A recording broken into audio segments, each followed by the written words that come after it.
네, 안녕하세요. 안녕하세요. 더 토크 스터디의 마준서 피즈 토크 코리아의 마작가입니다. 오늘 여러분과 함께 공부할 내용은 뭐냐면 스크린 더 에스펙트 숄더 포 임핑지먼트 신드롬에 대해서 어깨 관절의 병리학적인 조기 판별을 위한 임상적인 알고리즘에 대해서 알아보는 시간을 갖도록 하겠습니다. 그래서 본 논문은 일단은 에스렉스 숄더입니다. 그래서 운동선수의 어깨에 대한 논문이고요. 물론 나중에 보시면 알겠지만은 이 논문 자체를 조금 더 이제 임상적으로 활용할 수 있는 논문이라고도 생각이 됩니다. 그리고 두 번째는 이 논문 안에서 필요한 내용들은 제가 정보를 더 첨가하였습니다. 음. 자, 저는 컨텐츠를 총 5가지로 나눴습니다. 물론 논문 안에서도 아티클에 대한 그런 컨텐츠를 구성되어 있지만은 첫 번째는 앱스트랙트에 대한 초록, 그리고 두 번째는 임핑지먼트의 정의, 세 번째는 환자에 대한 클리니컬 리즈닝, 그래서 어떤 테스트, 간별적인 테스트에 대해서 얘기할 거고요. 그다음에 네 번째로는 이제 이 테스트의 가치, 얼마나 유용성이 있는지 임상적으로, 그리고 마지막 다섯 번째는 서머리, 요약을 통해서 마무리 짓도록 하겠습니다. 자, 앱스트랙입니다. 초록입니다.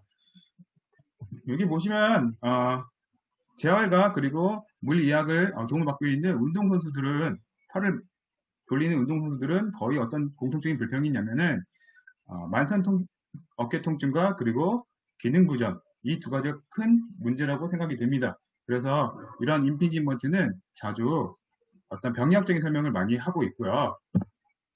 그래서 임핑지먼트 신드롬은 결과적으로 로테이트 커프 패솔로지, 숄더 인스테빌리티, 스케플라 디스키네시스나 머슬 디스펑션, 그리고 바이셉스 패솔로지, 슬램 레전, 그리고 마지막으로 포스터 캡슐에 짧아진 이런 결과를 바탕으로 이제 임핑지먼트 시프트입니다. 라고 얘기하고 있습니다. 그래서 우리는 지금 논문의 다음 페이지를 보시면은 큰 알고리즘이 나옵니다. 이 알고리즘에 대해서 우리는 서로 같이 분석할 수 있도록 하겠습니다. 그래서 이 페이퍼의 목적이 뭐냐면 임상적인 알고리즘을 임피지먼트 심포텀의 어떤 근본적인 원인에 대한 조기 판별입니다. 판별을 활용하기 위한 그런 알고리즘이라고 생각하시면 됩니다.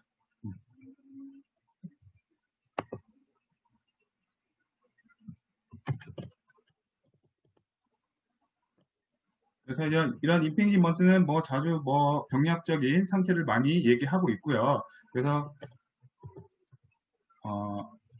조기 문헌에서는 임핑지먼트를 어떤 병리학적과 진단적인 설명을 하고 있고요. 최근은 이런 임핑지먼트를 다음과 같이 이렇게 하나로 묶습니다. 그래서 로테프커프 패솔로지, 스케필라 디스키네시스, 숄더 인스테빌리티, 바이셉스 패솔로지, 그리고 슬램 내전과 GIRD 이를 뭉텅들어서 임핑지먼트 신드롬이다 라고 얘기하고 있습니다.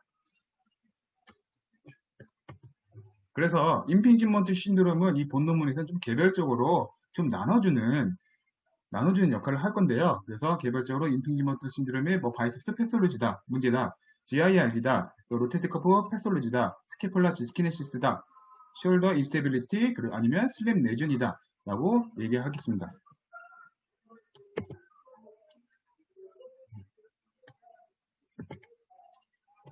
그래서 이런 배열들, 이 앞에 말씀드린 이런 배열들이 상당히 혼란스럽습니다. 많은 부분에 대해서 계속 많은 테스트를 할 수 없기 때문에 이런 솔더 패솔로지의 다양한 부분에 대해서 좀 배열을 좀 할 필요가 있어서 정리했고요. 그래서 이 논문은 첫 번째는 임핑지먼트 정의에 대해서 얘기할 거고요. 두 번째는 최근 임상 추론을 위한 알고리즘에 대해서 얘기할 거고, 세 번째는 여러 검사의 임상적인 진단적 가치를 논의할 겁니다. 자, 두 번째 임핑지먼트의 정의에 대해서 한번 얘기해 보고요. 이 툴 안에서는 어떤 임핑지먼트의 패솔로지, 이런 병리학적인 원인이 뭔지를 또 함께 알아볼 수 있는 시간이 될 수 있도록 하겠습니다.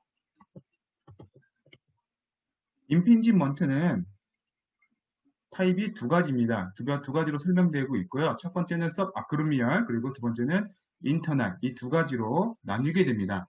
그래서 서브아크로미얼이나 익스터널 임핑지먼트 신드롬 같은 경우에는 어떠한 소프트 티슈의 역학적인 침식, 그래서 거자라든지 로테이트 카프 텐던 이런 부분의 소포트 티슈에 어떤 문제가 발생해서 섭 아크로미얼 아치하고 휴메럴 헤드가 조금 많이 부딪혀서 공간이 좁아진 상태를 얘기하고요. 이러한 침식은 특별히 어떤 페인풀 아크, 특히 액티브 에비덕션 했을 때 통증이 발생하더라 얘기하고 있습니다. 두 번째는 인터널 임핑지먼트입니다. 그래서 인터널 임핑지먼트는 어떤 침식하고 비교했을 때 로테이트 커브 텐던이 휴메럴 헤드하고 글레노이드 립 각도에 따라 이제 부딪히게 되는데 다음과 같은 글레노이드 립이 각도가 나오게 됩니다. 그래서 안테리어, 포스테리어, 그리고 인페리어, 스페리어 이런 방향성을 얘기하고 있는데 거의 이제 많이 발생하는 부분이 이젠 1시와 2시 방향 그리고 10시와 11시 방향입니다.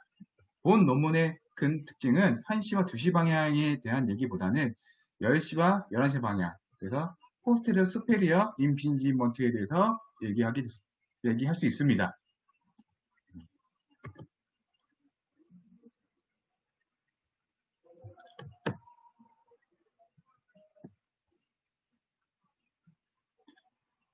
이러한 역학적인 침식, 로테이트 커프 텐던의 역학적인 침식은 특히 어디 수프라스피나투스 머슬과 인프라스피나투스 머슬 텐던에 큰 영향을 주게 됩니다. 특히 어떤 상황이 발생하냐면 야구 선수에 대해서 이제 레이트 쿠킹 포지션 이런 공 던지는 동작에 있어서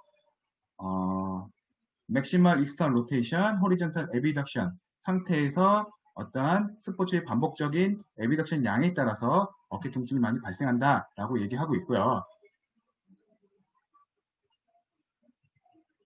그래서 만성 통증과 관련된 첫 번째 원인은 어떠한 인터널 임핑지 포지션에 문제가 있다라고 얘기하고 있습니다.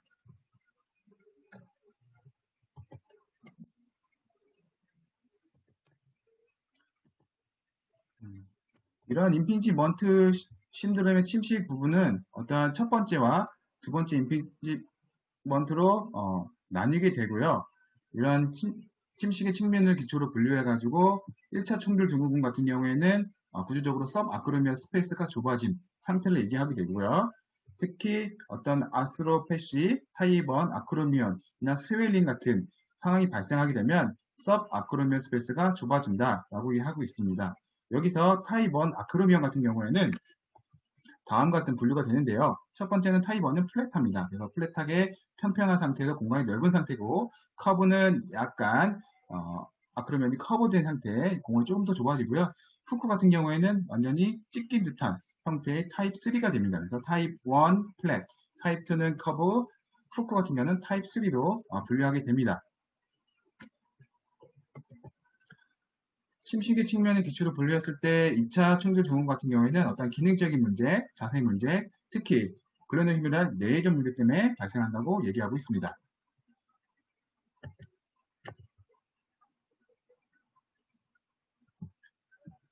본 논문은 어떤 임피지먼트 심프톰에 대해서 다양한 기초적인 어떤 병리학적인 문제에 대해서 얘기하고 있고요. 이런 역학적인 관계, 증상과 어떤 진단에 대한 어떤 설명을 하고 있습니다. 그래서 다양한 기초적인 패솔로지는 총 5가지로 본 논문에서 얘기하고 있고요. 첫 번째는 로테이터 커프 패솔로지, 두 번째는 스케폴라 디스키네시스, 세 번째는 인스테빌리티, 네 번째는 바이셉스 패솔로지, 다섯 번째는 GIRD에 대한 어떠한 패솔로지, 병리학적인 설명이 지금부터 할 예정입니다. 그래서 첫 번째 로테이트 커프 패솔로지 같은 경우에는 어떤 1차 충돌 증후군과 2차 충돌 증후군은 나올 수가 있습니다. 그래서 1차 충돌 증후군은 스웰링이나 어떤 좁아짐 상태, 어떤 섭 아크로미어 스페이스가 좁아진 상태를 얘기하고요. 2차 충돌 증후군은 어떤 기능적인 문제입니다. 어떤 크레니얼 미디그레이션, 그래서 글레노이드 휴메럴 헤드 자체가 어떠한 머리 쪽 위쪽으로 이동되면서 부딪히는 어떤 기능적인 문제. 원래는 휴메럴 헤드는 카우달 방향, 즉 꼬리 아래쪽 인페리어 글라이딩 되면서 어떠한 임핑지먼트를 충돌을 좀 피하게 되어 있는데 그게 되지 못하니까 2차 충돌 증후군이 발생한다고 생각하시면 됩니다. 두 번째 스캐플라 디스키네시스입니다. 그래서 두 번째 스캐플라 디스키네시스 또한 임피지먼트 10분통 중에 또 하나인데요. 이런 스캐플라의 어떠한 불충분한 움직임, 특히 어버더 로테이션이라든지 포스트러 틸팅, 그리고 익스턴 로테이션 같은 이런 불충분한 움직임 때문에 발생하게 되는데요. 다음과 같이 어버더 로테이션이 부족하거나 어떠한 익스턴 로테이션이 부족하거나 아니면 포스트러 틸팅이 좀 부족한 상태가 돼버리면 이런 스캐플라 디스키네시스가 발생한다라고 얘기할 수가 있습니다. 세 번째 임피지먼트는 세 번째 임피지먼트는 뭐냐면 인스테빌리티입니다. 인스테빌리티. 그래서 숄더의 어떤 캡슐의 어떤 느슨함과 아니면 불안정성은 일시적으로도 경봉화 공간을 좁혀버립니다. 그래서 글랜더 슈메라 조인트에 어떤 큰 영향을 주게 되고요. 이렇게 되면 일시적으로 충돌 증후군 증상 및 통증이 발생하게 됩니다. 네 번째는 바이셉스 패스올로지입니다. 바이셉스 패스올로지. 바이셉스와 슬랩은 상당히 연관성이 많습니다. 왜냐하면 바이셉스 헤드의 장주는 어디에 붙냐면 글레노이드 슈메랄 상부에 붙습니다. 그래서 라브룸과 함께 연결된 상태가 되는데요. 나중에 말씀드리겠지만 이런 바이셉스가 회전되면서 라브룸을 뜯겨지는 정도를 슬랩 내전이라고 합니다. 그래서 스페리어, 라테럴, 안테리어던 그런 위치적인 문제를 발생할 수 있다라고 해서 슬랩 내전이고요. 그리고 어떤 바이셉스에 대한 텐디노 패시라든지 어떤 테너 시노비티즈 이런 염증성이 발생한다. 네 번째 바이셉스 패솔로지입니다. 다섯 번째는 GIRD입니다. 그래서 글레노 휴메라 인터널 로테이션 디핏입니다. 그래서 이러한 GIRD는 왜 발생하냐면 세 가지 이론적으로 얘기하고 있는데요. 첫 번째는 포스테로 캡슐이 짧아진 상태가 돼서 어디 숄더에 포스테로 캡슐이 짧아진 상태. 두 번째는 어떤 휴메러스의 어떤 뼈의 적응성 문제. 그리고 세 번째는 머슬 하이퍼터니. 그래서 익스터널 로테이터들의 어떤 자주 과도한 이센트릭한 로딩이 발생에 의해서 문제가 된다라고 하고 있습니다. 두 번째는 클리니컬 리즈닝 파티엔스 인베스티게이션입니다. 그래서 환자군을 좀 조사해서 어떤 테스트를 하는데 일반적으로 물리학적인 검진은 오버헤드 SLS 그래서 운동선수의 어떠한 초기 단계에서의 어떤 히스토리 그리고 인스펙션 시즌 액티브, 패시브 앤드 레지스턴스의 어떤 저항 테스트 그리고 사전 검사와 사후 검사 어떤 팔페이션의 사전 사후 검사 이런 거에 대해서 물리학적 검증이 이루어지는데요. 이 페이퍼의 이 논문의 포커스를 보시면은 이런 물리학적 검진은 어떤 임피지먼트 페인에 대해서 좀 어떤 의심적으로 임상적으로 의심을 해봐야 된다라고 얘기하고 있습니다. 그래서 아까 저기 얘기했던 이런 알고리즘을 하나하나 테스트별로 분석해 나가면서 말씀드릴 수 있도록 하겠습니다.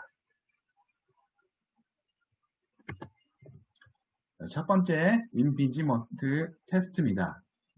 임피지먼트 테스트는 우리가 전부 다 잘 알고 있는 잡, 허킨슨 그리고 니어 테스트 이 세 가지 테스트로 얘기할 수가 있습니다.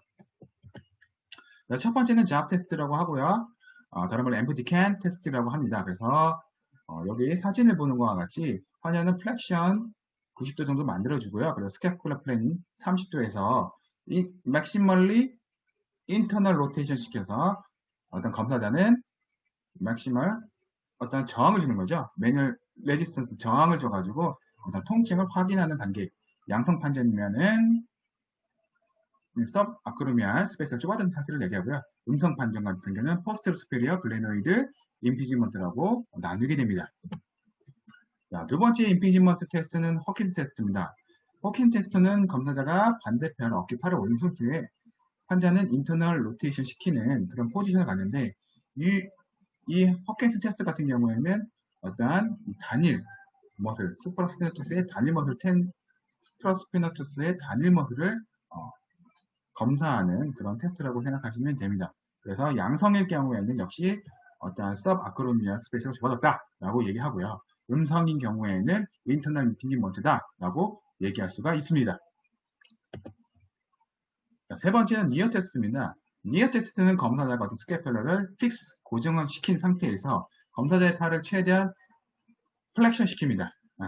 플렉션 시켜서 통증의 범위가 앞이냐, 뒤냐 이렇게 구분할 수 있고요. 앞일 경우에는 서브아크로미알 임피지먼트라고 보고요. 그리고 뒤쪽에 통증이 나온다 하면 포스테리어 스페리어 어쩌면 뒤쪽에 인터널 임피지먼트 다라고 구분 지어줄 수가 있습니다. 게다가 이제 임피지먼트 테스트의 인스테빌리티 테스트를 또 할 수도 있습니다. 그래서 프로보케이션 테스트라고 할 수 있겠는데요. 특히 이러한 인스테빌리티 테스트는 두 가지, 즉 엠니에이션 테스트와 리로케이션 테스트로 얘기할 수가 있습니다. 그래서 옆에 보시는 엠니에이션 테스트는 환자를 스파인 포지션을 누른 상태에서 그리고 숄더 익스터널 로테이션 상태에서 에비덕션 시켜서 통증의 범위가 어디가 나타나느냐에 따라서 구분 짓는 그런 테스트입니다. 그래서 앞쪽 측면이 나오게 되면은 서브아크로미얼 임피지먼트다. 그리고 뒤쪽이 문제면 어떤 포스테리어 스페리어 글레노이드 임피지먼트다라고 나뉘게 됩니다. 그 다음에 두 번째는 리로케이션 테스트입니다.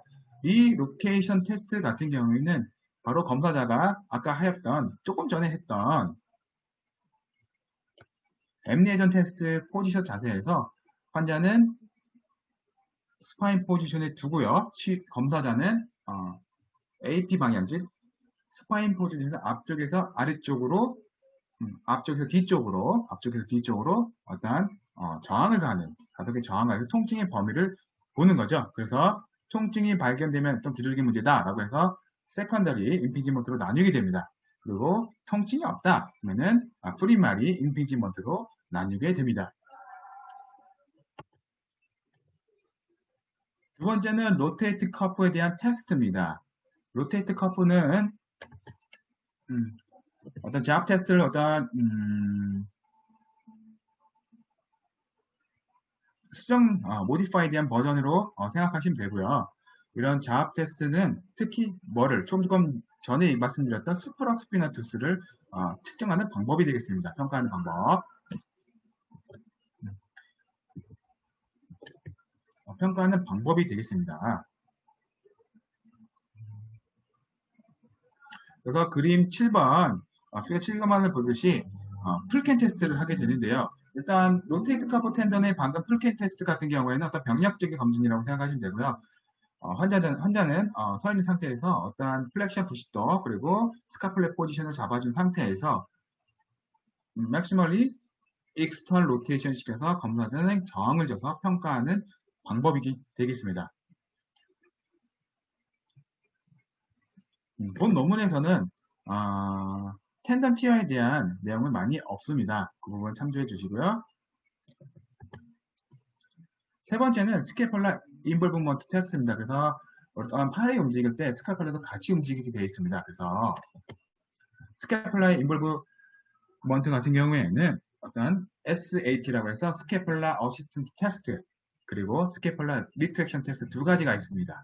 그래서 첫 번째 스캐폴라 어시스턴트 테스트 같은 경우에는 다음과 같이 팔을 들어 올린 상태에서 글레노이드 휴메럴 리듬을 같이 맞춰주면 올라갔을 때 어떠한 통증이 사라진다면 양성 판정이 되겠고요. 반면에 스캐폴라 리트랙션 테스트 같은 경우에는 어떤 엠프티 캔 테스트 아까 말씀드렸던 엠프티 캔 테스트한 상태에서 스캐폴라를 리트랙션 시켜서 통증이 사라지면 양성이라고 판정할 수가 있습니다. 세 번째는 인스테빌리티입니다. 인스테빌리티 같은 경우에는 어떤 프로보케이트 테스트로서 어떤 락시티, 어떤 늘상 테스트를 어떻게 나눌 수가 있는데요. 그래서 여기서 이게 나오는 것은 뭐냐면 엠니에이션 테스트와 리로케이션 테스트는 조기 페이퍼에서 계속 인스테빌리티에서 얘기를 했습니다. 그렇기 때문에 환자의 어떤 인스테빌리티 어떤 증후, 심프톰은 존재는 뭐냐면 엠네시브 머슬 텐던 그리고 서브럭세이션 레러된 페인에서 통증보다는 어떠한 서브럭세이션 대해서 얘기할 거고요. 했고요. 그래서 여기에서 나오는 인스테빌리티는 어떤 세 가지로 얘기할 수가 있어요. 그래서 첫 번째 테스트는 뭐냐면은 전방으로 밀려가는 그런 테스트라고 생각하시면 됩니다. 그래서 로드 앤 시프트 테스트라고 해서 전방으로 이동되는 정도에 따라서 평가하는 인스테빌리티 테스트고요. 두 번째는 사이커스 사인이라고 해가지고 아래쪽 방향으로 어떤 느슨함을 평가하는 인스테빌리티 테스트라고 생각하시면 됩니다. 그리고 세 번째 같은 경우는 뒤쪽, 그래서 포스트럴 서브럭션 테스트라고 해서 후방으로 밀리는 정도에 따라서 평가하는 인스테빌리티 테스트입니다. 그래서 총 세 가지의 어떤 렉시티 테스트가 있는데요. 느슨함 테스트는 이러한 느슨함 테스트는 그레이드를 1번부터 3으로 나눠서 평가도 하고 있습니다. 네 번째는 바이셉스 패솔로지와 슬랩 레전 테스트입니다. 그래서 아까 말씀드렸던 슬랩 레전 테스트는 뭐가 가장 큰 문제가 되어 있냐면 바이셉스와 관련이 상당히 많습니다. 그래서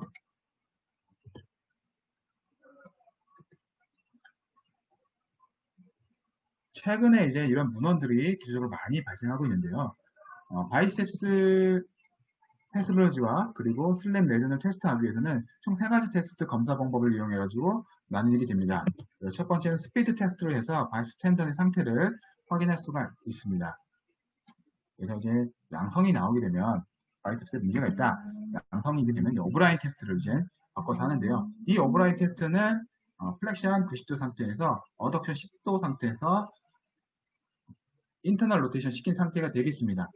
이 상태에서 검사자는 저항을 줘서 점점점 환자는 이스탈리 로테이션 시키면 통증이 사라지면 양성이라고 생각하시면 됩니다. 바이셉스 로드 2 테스트를 통해서 슬랩 테스트를 좀 더 어떤 신뢰도를 높이는 그런 테스트로 볼 수가 있습니다. 다섯 번째는 GIRD입니다. 이런 GIRD 같은 경우에는 평가자는 고니오메트릭을 쓰게 되는데요. 일반적으로 GIRD는 특히 숄더 인터널 로테이션 같은 경우는 약 70도가 되는데 이런 각도가 약 20도 정도 차이가 나게 되면은 GIRD로 양성 판정을 줄 수가 있습니다.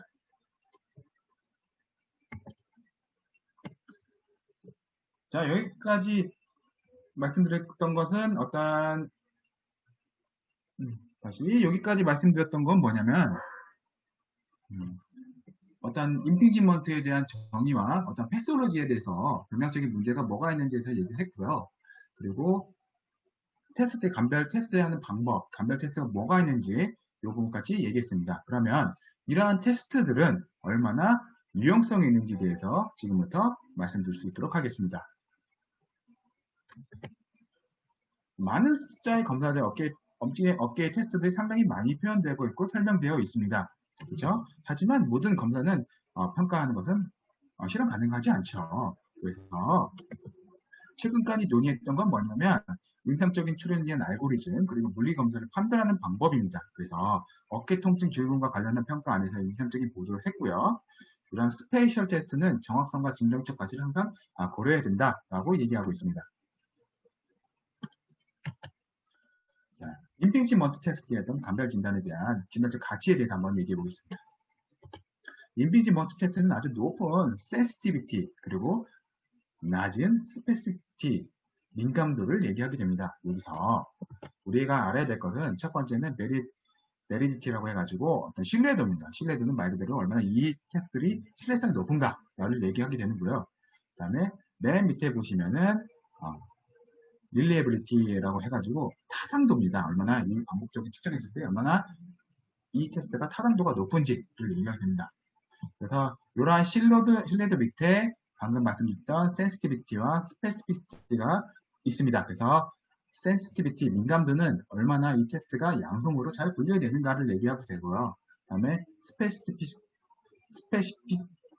스페시피시티는 얼마나 이 테스트가 음성으로 분류해내는가라고 얘기할 수가 있습니다. 그래서 가령 예를 들면 임핑지먼트 환자에 대해서 얼마나 이 테스트를 했을 때 아프다면 양성이 되는 거고요.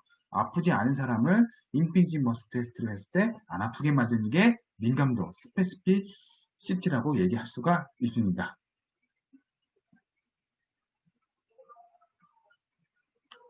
그래서 니어 테스트 같은 경우에는 약 79%와 53%에 각각 어떤 민감도와 특이도를 갖게 되고요. 허킨스 테스트 같은 경우에는 79%와 59%의 각각 어떤 민감도와 특이도를 갖게 됩니다. 그래서 이러한 민감도와 특이도에는 어떤 병리 판단을 위한 진단적인 참고 자료로 많이 활용하고 있고요. 그리고 서브아크로미얼 스페이스 공간이 얼마나 좁아졌는지 확인할 수 있고, 세 번째로는 근육 검진, 즉 수포라스피나투스의 어떤 상태를 확인할 수 있습니다. 그래서 초기는 첫 번째보다는 최근에는 두 번째, 세 번째로 하기 위해서 이런 테스트를 하고 있다라고 얘기하고 있습니다.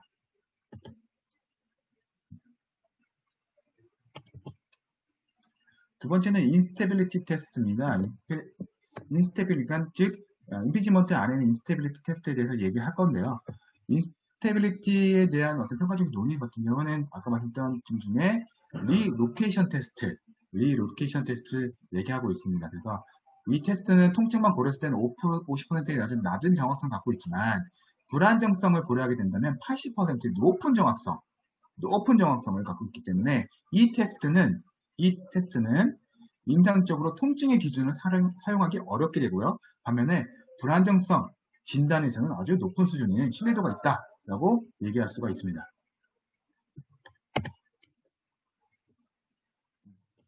첫 번째 여기 보시면은 또 다른 평가 기준이 있습니다. 그래서 다른 연가 중에 다른 평가 기준이 있는데 이거는 뭐냐면은 엠리에전 테스트 했을 때 어떤 통증이 있고 반면에 리로케이션 테스트 한 동안에 통증이 사라진다. 그러면 임상적으로 임피지먼트로 어떻게 검사를 할 수 있는가라고 했는데 이 부분에 대해서는 엠리에전 테스트 같은 경우에는 페인이 있고 리로케이션 테스트 하는 동안에는 페인이 없으면은 나중에 보겠지만 이 분류는 프린마리 임피지먼트 신드롬이다 라고 얘기할 수가 있습니다. 그래서 이 단락에서 얘기 나오는 건 뭐냐면 다른 연구들은 임상적인 특률 증후군 점사 기준을 사용하고 있고요. 특히 여기 나오고 있는 엠리에전 테스트는 인터널 임피지먼트의 평가의 어떤 보조수단으로도 평가가 가능하다라고 얘기했습니다. 특히 오버헤드 SLS를 위한 방법, 즉 공을 이렇게 던지는 야구선수 같은 이런 운동선수를 위한 방법이라고 생각할 수 있습니다. 두 번째는 로테이터 카프 테스트에 대한 임상적인 진단적인 가치입니다. 같이 설명할 겁니다. 그래서 로테이터 카프 테스트 같은 경우는 우리가 잘 알고 있는 엠프티 테스트와 플킨 테스트 이 두 가지는 수퍼라스피나투스 패솔로지 병리학적인 부분과 임피지먼트 진단에 활용할 수가 있습니다. 그래서 이러한 진단학적인 수퍼라스피나투스 티어와 임피지먼트는 플킨 테스트와 엠프티 테스트로 나눌 수가 있고요. 첫 번째 풀캔 테스트 같은 경우는 로테이트 커브 티어를 테스트를 하고 있고요. 엠프티 캔 테스트 같은 경우에는 서브아크로미얼 임피지먼트 신드롬을 테스트하는 양성 판정 기준이라고 생각하시면 될 것 같습니다. 세 번째는 인스테빌리티 테스트에 대한 어떤 진단적인 가치인데요.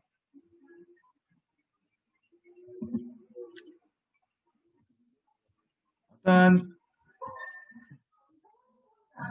진단학적인 인스테빌리티 같은 경우는 엠리에이전 테스트로 이런 얘기하고 있습니다. 그래서 파르버 같은 경우에는 엠리에이전 테스트는 인스테빌리티 검사의 목적으로 얘기하고 있습니다. 그래서 인스테빌리티 검사면 높은 정확성을 갖는다라고 얘기하고 있고요. 반면에 기준이 페인이 검사하면 낮은 정확성을 갖는다라고 얘기하고 있습니다. 반면에 메이스터 같은 경우에는 포스트 임피지먼트 사인 검사도 하다라고 주장하고 있습니다. 다음은 리스남 테스트에 대한 어떤 타당도가 0.7 정도의 아주 높은 7호 정도의 높은 수준을 갖고 있고요. 이러한 리스남 테스트 같은 경우에는 앞쪽과 뒤쪽 그리고 아래쪽에 대한 평가를 1에서 3등급 아까 말씀드렸던 대로 1에서 3등급으로 나눌 수가 있습니다. 그래서 앞쪽 같은 경우에는 로드 앤 쉬프트 테스트를 하고요. 뒤쪽 같은 경우에는 포스테리어 서브렉세이션 테스트, 아래쪽 같은 경우에는 셀커스 사인 이 세 가지 테스트를 통해서 하고 있는데요. 임상적으로 늘상 검사와 통증 유발 검사가 결합되어서 치료적인 결정을 할 수 있습니다.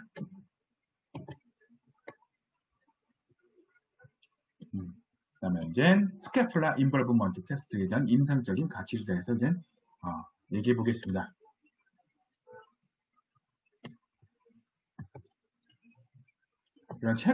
오직 최근에 스캐플라에 대한 테스트가 이제 문헌적으로 많이 설명되고 있고요. 최근에 이런 스캐플라 인벌브먼트 테스트 같은 경우에는 일단 인체 측정학에 대한 측정에는 견갑골의 오리엔테이션, 스캐플라의 움직임에는 얼마나 오리엔테이션이 있는지를 평가를 하게 되고요. 이런 날개뼈 움직임 패턴에 대한 임상적인 질적인 관찰을 하고요. 적은 문헌 속에서 임상적으로 조금 더 소개하려고 했습니다. 그래서 아까 말씀드렸던 SAT라든지 SRT 이런 것도 활용하게 되게 됩니다. 그래서 라빈 같은 경우에는 SAT라고 해가지고 스캐플라 어시스턴트 테스트 같은 경우에는 어떤 타당도가 높은 검사다라고 얘기하고 있고요.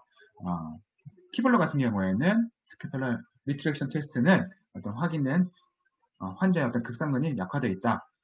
그 얘기하고 있습니다. 그래서 SRC 테스트와 이제 잡 테스트와 그리고 일반적인 어떤 잡 테스트를 비교했을 때 어떤 스캐플라 엘리베이션 스트렝스를 얼마나 할 수 있으면 조금 도움이 된다. 이렇게 논문에서 얘기하고 있습니다. 네 번째 이제 바이셉스 패스올로지와 슬랩 내전에 대해서 얘기하는데요. 스피드 테스트 같은 경우는 별로 특별하진 않지만은 슬랩에 관련한 테스트에서는 아주 유용한 테스트라고 생각하시면 됩니다. 그래서 슬랩 내전의 어떠한 문제는 뭐냐면 어깨에서 딸깍 소리가 난다든지 어깨 속에서 통증이 발생한다든지 어떤 기능적인 불안정성이 만들어진다든지 아니면 대리남 신드롬이라고 해야죠. 팔에 힘이 좀 빠진다든가 이런 상황이 발생하면 슬랩 내전으로 어떠한 높은 수준으로 이제 민감도를 높일 수가 있습니다. 그래서 이런 슬랩 내전 테스트하는 거는 아까 말씀드렸던 세 가지입니다. 스피드 테스트, 어브라인 테스트, 그리고 바이셉스 로드 2 테스트를 통해서 좀 더 어떤 정확성 높게 검사를 할 수 있겠습니다. 마지막으로 이제 다섯 번째 GIRD입니다. 그래서 글랜드 휴메럴 인터널 로테이션에 대한 각도를 측정하게 되는데요. 역시 각도는 고니오미터가 활용될 수 있겠습니다. 그래서 사일리 라이딩 포지션에서 이제 인터널 로테이션 시키고 어덕션 시켜서 이런 각도를 평가하게 됩니다. 아까 처음에 말씀드렸듯이 각도는 20도 차이가 나게 되면 GIRD 그래서 글랜드 휴메럴 인터널 로테이션 문제다라고 얘기할 수 있고요. 그리고 포스트의 어떤 숄더의 포스트의 어떤 구조적인 문제를 발생시켰다라고 평가할 수 있습니다.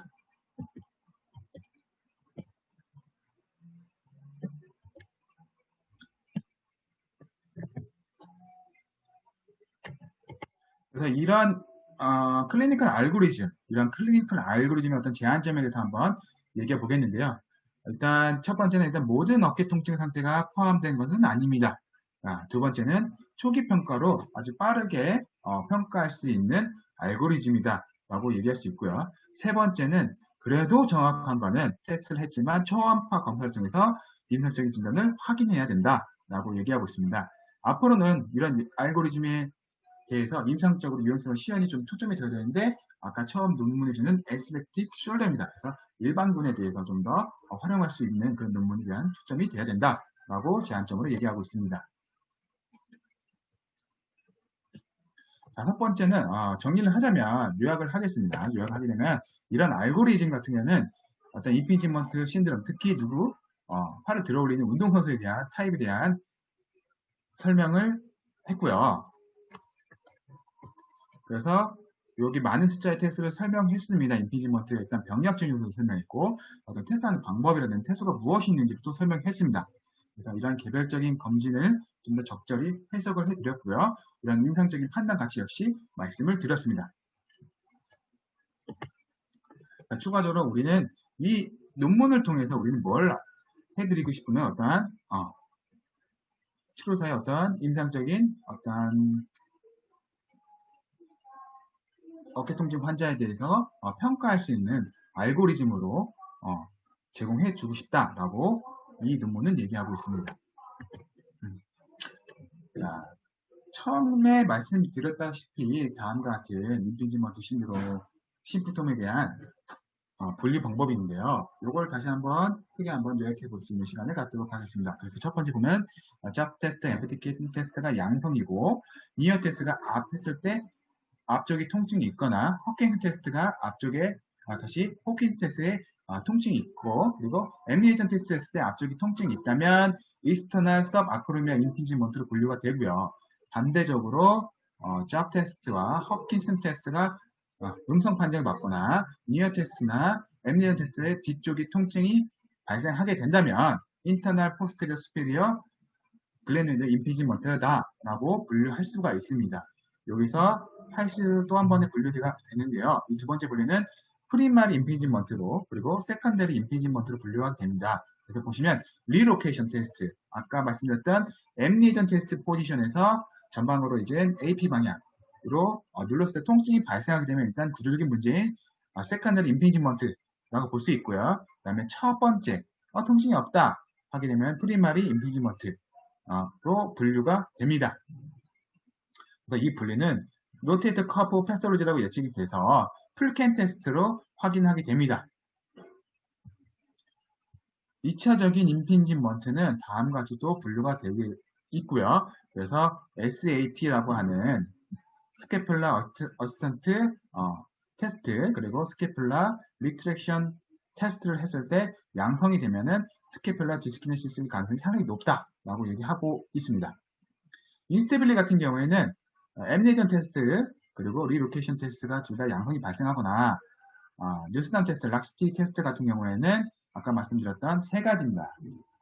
전방에 있는 노드의 시프트 테스트라든지 서커스 사인인 하방 간격 그리고 포스트로 섭 럭세이션 테스트라는 후반 간격의 그레이드 나눠서 이렇게 불안정성이 생긴다면 인스테빌리티일 가능성이 높다라고 얘기할 수 있고요. 마지막으로 바이셉스라든지 슬랩 패솔로지 같은 테스트는 스피드 테스트를 먼저 해서 바이셉스 상태를 확인하고요. 그다음에 오브라인 테스트를 해가지고 통증이 사라지게 되면 양성 그리고 마지막으로 120도 각도의 로드행 2 테스트를 통해 가지고 바이셉스 상태를 확인해서 아프다 양성이다 하면 슬랩일 가능성이 높다라고 확인할 수가 있습니다. GIRD 같은 경우에는 인터널 로테이션이 어떤 부족한 현상이죠. 그렇기 때문에 RM이 얼마나 떨어지는지 20도 이상 떨어지게 되면 GIRD다 라고 얘기할 수가 있습니다. 여기서 개인적인 소견의 임상적인 소견을 드리면 앞에 말씀드렸던 로테이트 커프 패솔로지 같은 경우에서 찢김 정도죠. TI 정도에 따라서 어떤 우리가 할 수 있는 일, 할 수 없는 일이라고 생각되는데 물론 티어 정도가 심할 경우에는 치료사 입장에서 어떤 하는 부분이 많이 없습니다만 티어 정도가 그렇게 심하지 않는다면 일단 어깨 관절을 좀 안정성을 높이기 위해서 전기 치료라든지 어떤 핫팩, 머슬에 대한 핫팩 아니면 관절, 숄더 주변에 있는 아이스팩 같은 거 활용해서 안정성 또는 어떤 아이스메트릭한 어떤 가벼운 저항을 줘서 유지할 수 있는 능력을 키우면 좋겠고요.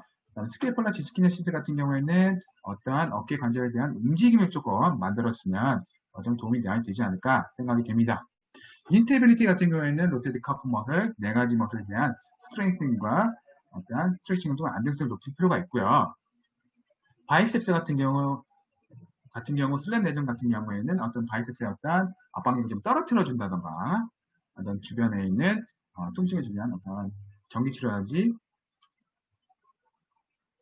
아이스팩 이런 거 활용해서 접근하는 방법. 마지막으로 GIRD라고 해서 이제 글래누lar 인터널 로테이션 테스트 GIRD 같은 경우에는 조금 더 기술적으로 조금 들어서 RM을 증가시키는 더던가 아니면 포스트로 캡슐을 조금 뜯어내던가 아니면은 좀 더 테크닉에서 멀리건에서 MWM을 활용하던가 이렇게 활용한다면 치사 입장에서 좀 더 할 수 있는 게 좀 많지 않을까라고 생각이 듭니다.